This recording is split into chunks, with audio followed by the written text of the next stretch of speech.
कैसे हैं आप लोग। आशा है आप सभी अच्छे होंगे। हमारा 4th चैप्टर जो है वो प्रोग्रेस में है और आज ये इसका मैं आखिरी वीडियो पोस्ट कर रही हूँ आप लोगों को। जैसा कि आपको इस चैप्टर का इस चैप्टर के कंटेंट में हम दक्षिण एशिया और समकालीन विश्व, ये हमारा चैप्टर है। इसमें एशिया के अंदर लोकतंत्र किस तरह से काम कर रहा है और लोकतंत्र के सामने क्या-क्या चुनौतियां हैं, उन चुनौतियों को दूर करने के लिए क्या-क्या शांति प्रयास हुए, ये सारी चीज़ें हम देख रहे हैं। और इसमें मेन आपका जो सिलेबस है इस बार रिवाइज होकर आया है सीबीएसई का, उसमें पाकिस्तान, नेपाल, बांग्लादेश, श्रीलंका और मालदीव, ये 5 देश पड़ोसी जो हैं वो दिए हुए हैं। तो हमने जो लास्ट वीडियो था हमारा, उसमें हमने नेपाल और श्रीलंका का देखा था और उससे पहले वाले वीडियो में पाकिस्तान और बांग्लादेश की राजनीति को हमने समझा था। तो अभी हम इसमें हमारा मालदीव रहा है कि मालदीव का थोड़ा सा आपको मैं इंट्रोडक्शन दे देती हूँ। तो आप वहाँ की राजनीति और वहाँ की मेन तो है कि आपको मालदीव का इंट्रोडक्शन पता होना। मालदीव देश, ये देखो मैप दिखाई दे रहा है आपको, और इस मैप पे आप ये देखिए कि भारत और श्रीलंका के भी नीचे ये छोटे छोटे से कुछ टापू दिखाई दे रहे हैं आपको। इन टापू के ऊपर ये जो टापू है ये मालदीव्स है। ठीक है, मालदीव्स एस आता है ना लास्ट में, तो द्वीप, बहुत सारे द्वीप, लगभग 1100 से भी ज्यादा द्वीप जो हैं उनसे मिलकर ये रिपब्लिक ऑफ मालदीव्स बना हुआ है। ठीक है, तो लोकेशन आप इसकी समझ गए। ये है हिंद महासागर में, हिंद महासागर का एक द्वीपीय देश है और इसको प्रवाल द्वीप कहा जाता है और 90,000 वर्ग किलोमीटर क्षेत्र में फैला हुआ है और सबसे पृथक देश है। इसमें देखो 1192 1192 टापू हैं और इनमें से 200 टापुओं पर लोग रहते हैं। ठीक है, बस्ती है यानी। इसकी राजधानी और जो सबसे बड़ा शहर है वो माले है और जनसंख्या और क्षेत्र के हिसाब से ये एशिया का सबसे छोटा देश है। ठीक है, मेन और जो चीजें जो आपको जाननी चाहिए कि राजनीतिक रूप से यहाँ पर थोड़े उथल पुथल रही है 1153 से लेकर और 1968 तक। ये जो देश है ये, इसमें इस्लामी जो सल्तनत थी उसका शासन था और इसमें भी 1887 से लेकर 1965 जो ये बीच के साल हैं, ये इस्लामी सल्तनत जो थी ब्रिटेन के अधीन थी। जैसे कि हमारे राजे महाराजे थे, हम ब्रिटेन के उपनिवेश थे, ये भी ब्रिटेन के उपनिवेश थे। 1965 में ये ब्रिटेन से आज़ाद हुए और जो राजा था सल्तनत का, उन्होंने आगे 3 साल इसके काम को आगे बढ़ाया, पर क्योंकि आपको पता है कि सेकेंड वर्ल्ड वार के बाद पूरी दुनिया के अंदर ही लोकतंत्र की आवाज बुलंद हो रही थी, तो यहाँ पर क्यों नहीं होती। यहाँ पर भी लोगों ने लोकतंत्र और गणतंत्र की स्थापना करने का प्रयास किया और राजा का विरोध किया, तो गणतंत्र की स्थापना की गई। तो यहाँ पर है ना, गणतंत्र यानी जो लोकतंत्र है और जो सल्तनत है उनके बीच में निरंतर संघर्ष सा चलता रहा। कभी राजा हावी हो जाता, जैसा आपने नेपाल में पढ़ा था, कुछ कुछ वैसी सी स्थिति थी। और एक जो घटना हुई जिसका जिक्र मालदीव के लिए किए बिना मालदीव की स्टडी इनकम्प्लीट है, वो ये है कि सन 2005 में सुनामी आई थी, बहुत ही हिंद महासागर के अंदर बहुत ही भयंकर सुनामी थी। उसमें मालदीव पूरी तरह तहस नहस हो गया था। उसके बाद यहाँ पर लोकतंत्र जो है उसके सुधार के बहुत सारे प्रयास चल रहे हैं और वहाँ पर लोकतंत्र अच्छी तरीके से काम कर रहा है। और अगर इसको प्रैक्टिकली देखें, सैद्धांतिक रूप से तो लोकतंत्र चल रहा है, परंतु प्रैक्टिकली वहाँ पर क्या हो रहा है कि वहाँ पे कुछ बड़े पूंजीपति परिवार हैं, जो सल्तनत के राजघराने हैं, उन सब का वर्चस्व है। लोकतंत्र होते हुए भी जो वहाँ की प्रशासनिक व्यवस्था है, जो मेन चीजें हैं, उन पर यही परिवार डोमिनेट करते हैं। और भारत के संबंध में अगर हम देखें तो मालदीव और भारत के परस्पर बहुत अच्छे संबंध है, किसी तरह का कोई विवाद नहीं है। भारतीय लोगों के लिए मालदीव एक बहुत अच्छा टूरिस्ट स्पॉट है, पर्यटन क्षेत्र है। यहाँ से बहुत सारा टूरिज्म जो है भारत का वो मालदीव जाता है। तो मालदीव के बारे में इतना इंट्रोडक्शन मेरे ख्याल से आपके लिए सफिशियंट है। ठीक है, इसके बाद आपका जो ये 4th चैप्टर है दक्षिण एशिया का, इसके अंदर कुछ टॉपिक जो हैं वो डिलीट किए गए हैं नए सिलेबस के अकॉर्डिंग, जिसके अंदर है भारत के अपने पड़ोसी देशों से संबंध। तो इसमें एक टॉपिक ऐसा है बच्चों, भारत पाकिस्तान का संबंध जो है वो पढ़ने की दृष्टि से बहुत इम्पोर्टेंट है। इसमें बहुत सारे ऑब्जेक्टिव प्रश्न बनते हैं जिनको आपको याद करना और समझना बहुत जरूरी है। अब देखो, आप ये जो देख रहे हैं कि भारत पाकिस्तान संबंध, अब इसमें क्या है कि भारत पाकिस्तान के संबंध हमेशा से तनावपूर्ण रहे हैं, और इसकी मूल वजह इसकी विभाजन रेखा है और कश्मीर का विवाद है। ये सारी बातें आप जानते हैं, परंतु इसमें आपको ना इसका इतिहास जानना बहुत ज़रूरी है, और भारत के स्टूडेंट्स को, इंडिया के स्टूडेंट्स को ये पता होना चाहिए कि आखिर ये विवाद कब से शुरू हुआ और क्यों हुआ। जैसे आपको मैंने 11th में भी बताया था, कुछ बेसिक चीज़ें हैं जो हमेशा के लिए आपको याद रखनी है कि भारत पाकिस्तान का विभाजन जो हुआ था, अंग्रेजों ने उस विभाजन को धार्मिक आधार पर किया था, और मोहम्मद अली जिन्ना चाहते थे कि मुसलमानों के लिए एक अलग से राज्य बने।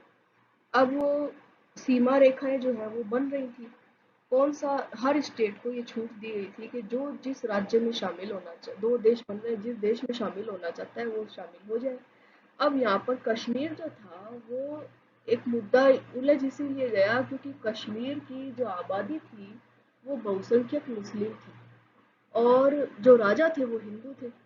वो फैसला नहीं ले पा रहे थे कि किस देश में शामिल हो, हम पाकिस्तान में शामिल हो कि भारत में शामिल हो। तो भारत पाकिस्तान के संबंधों की जो तनाव शुरू हुआ वो कश्मीर से ही शुरू हुआ। इसके लिए देखो, मेन चीज जो आपको याद, भारत पाकिस्तान के मध्य युद्ध में सबसे पहला युद्ध जो था वो पहला आजाद होते ही हो गया सन 1947-48 में, जिसने कि कश्मीर विवाद को जन्म दिया।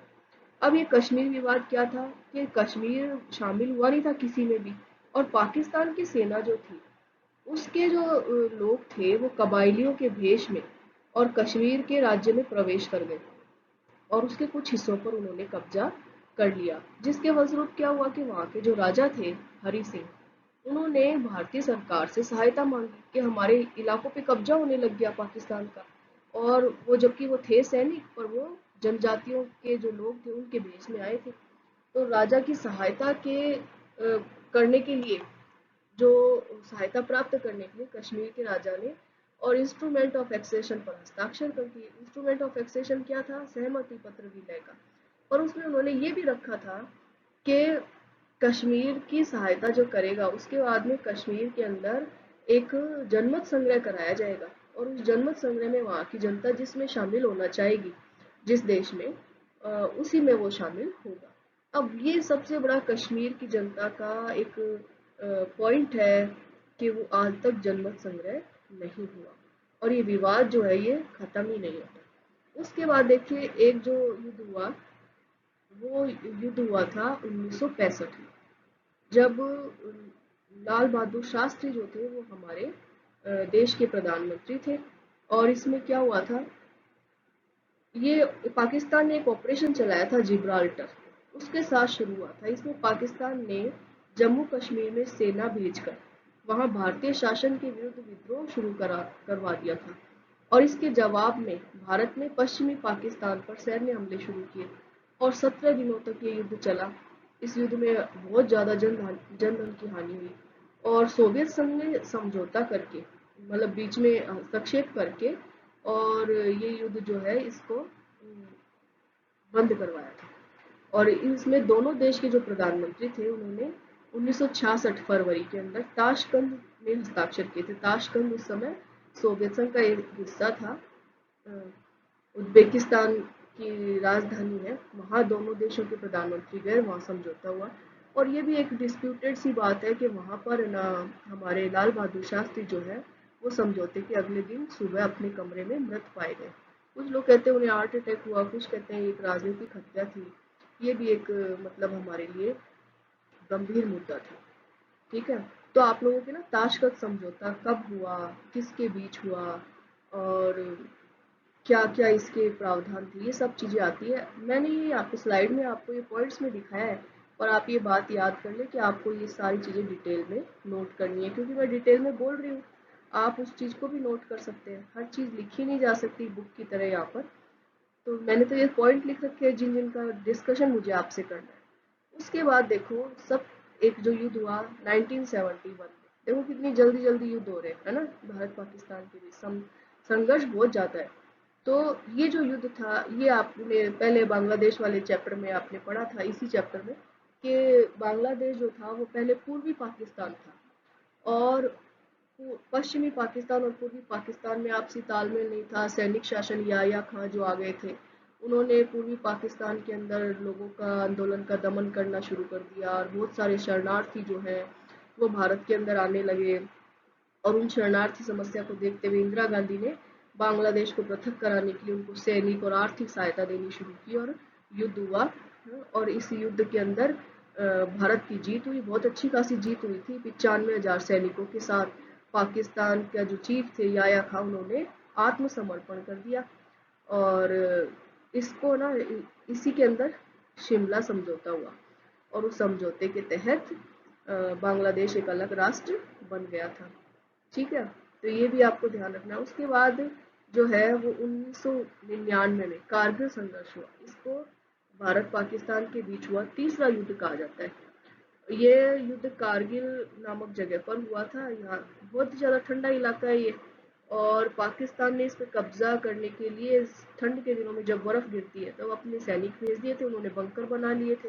और जब भारत की सेना को इसका पता चला तो उन्होंने वहाँ से इन सैनिकों को खदेड़ा, और बहुत लंबा युद्ध ये भी चला था कारगिल का।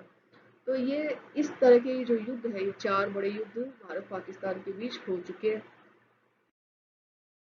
मेन जो मुद्दा आता है कि विवाद क्या क्या है।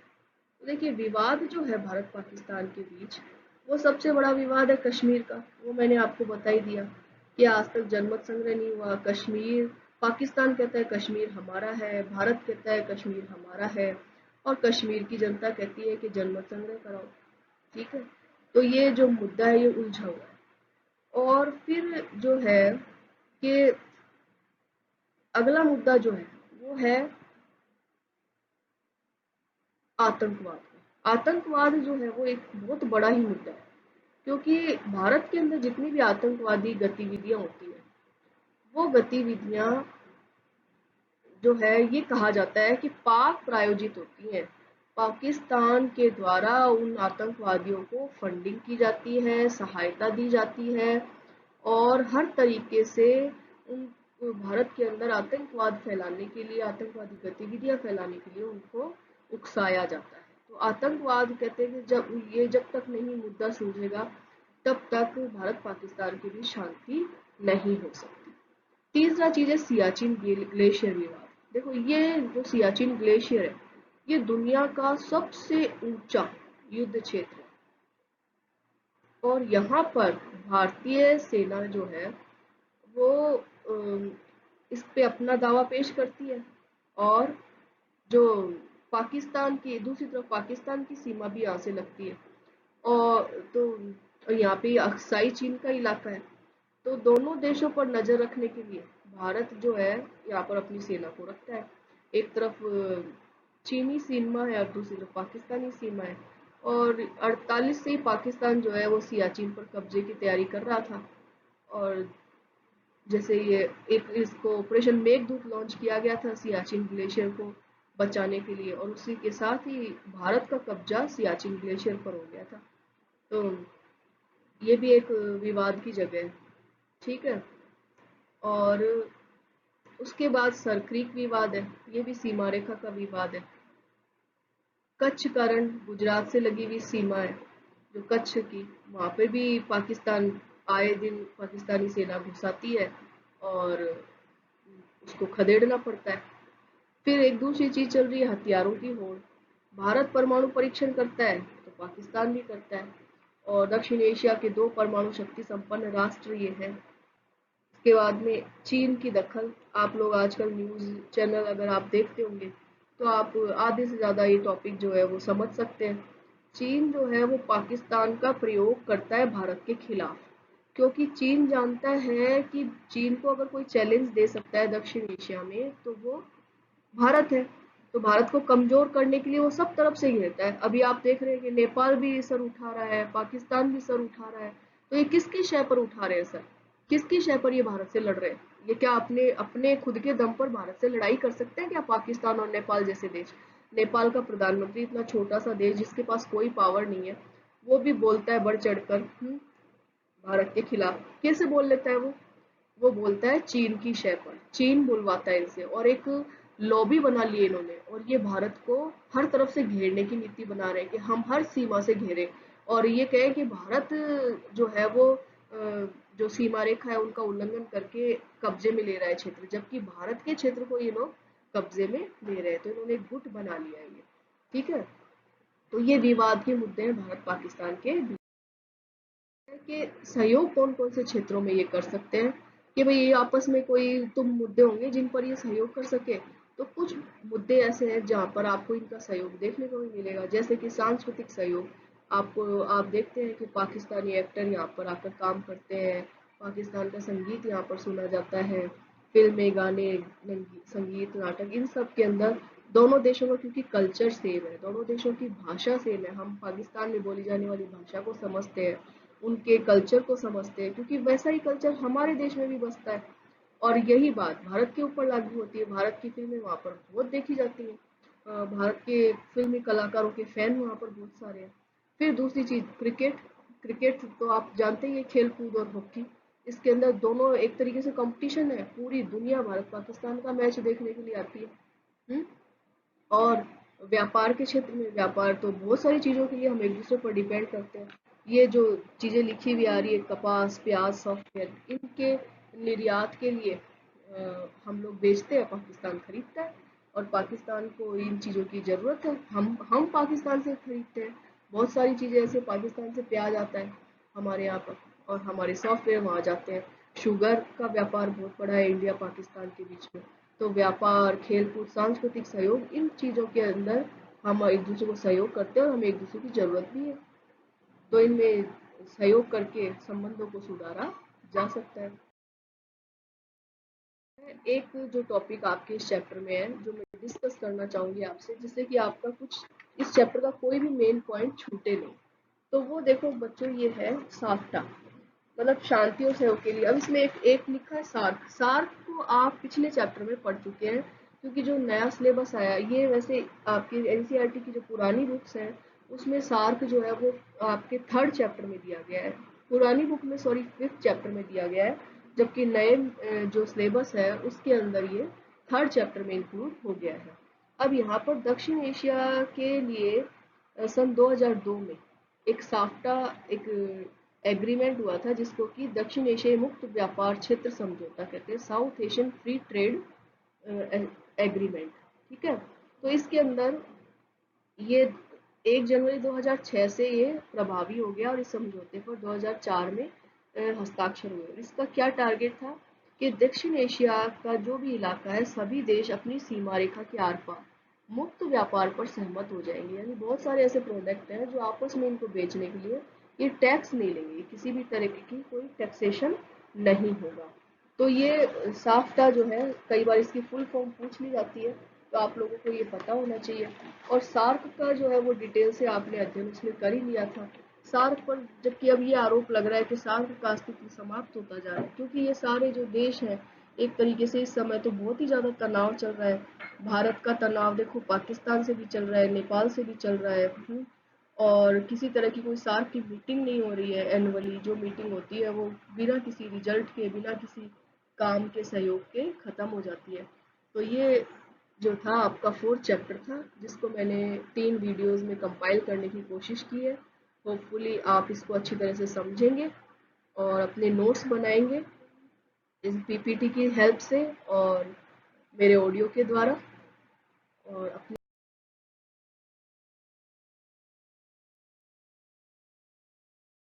और मेंटल हेल्थ दोनों का ध्यान रखिए। Thank you, bye.